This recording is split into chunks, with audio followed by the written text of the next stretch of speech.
How goes it? I'm Will Maxwell, and this is What Did We Miss? Now, it might be impossible to believe, but between wishing Carolina good morning, wishing Wilmington good evening, and keeping your television warm while you wait for Kimmel, WWAY still cannot get you every single story that's happened.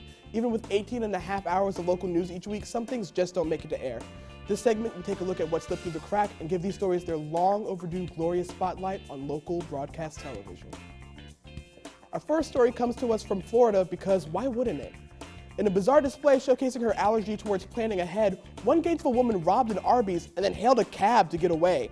The police pulled the cab over a couple of blocks later. Now, this is foolish. Everyone knows when you rob an Arby's, you're supposed to use Uber. Reports say the woman stole $219. That's not enough to cover the cab fare for a police chase. You have to really tip your cabbie well if you want them to get you away from the cops. Now, I know this isn't what happened, but I like to think she jumped in the back seat and she was like, "Step on it!" And the cab driver was like, "Where to?" She was like, "Just lose the cops." And he was like, "Oh, a police chase? That'll be $220.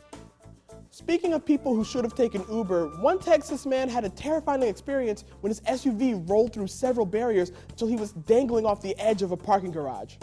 Now, I'll be honest, if I ever saw this in downtown Wilmington on a weekend, I'd just be jealous that he found a parking spot. I mean, sure, it's 8 stories up, but at least he remembered where he is at the end of the night. Oh, by the way, that guy, William O'Connor, he's totally alive. Someone came by and helped him escape through the window. He's fine. I probably should have told you guys that part before I started making insensitive jokes about it. The fire department came and safely lowered the car to the ground in what I hope will become a New Year's tradition in Texas. In California, a man was caught using a mannequin to be able to drive in the carpool lane.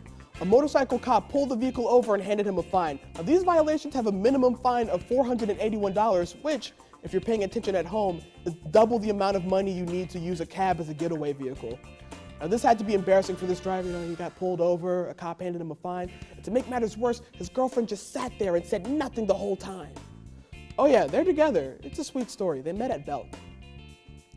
This week, a rare flower bloomed at NC State. The Titan arum, or corpse flower, is known for smelling terrible, similar to rotting flesh. So if you've ever wondered, how can I get that above-ground cemetery view with that underground cemetery smell, this is it. The corpse flower is 6 feet tall and 3 feet wide, which means we're lucky it only smells like dead bodies instead of eating them like that plant from Little Shop of Horrors.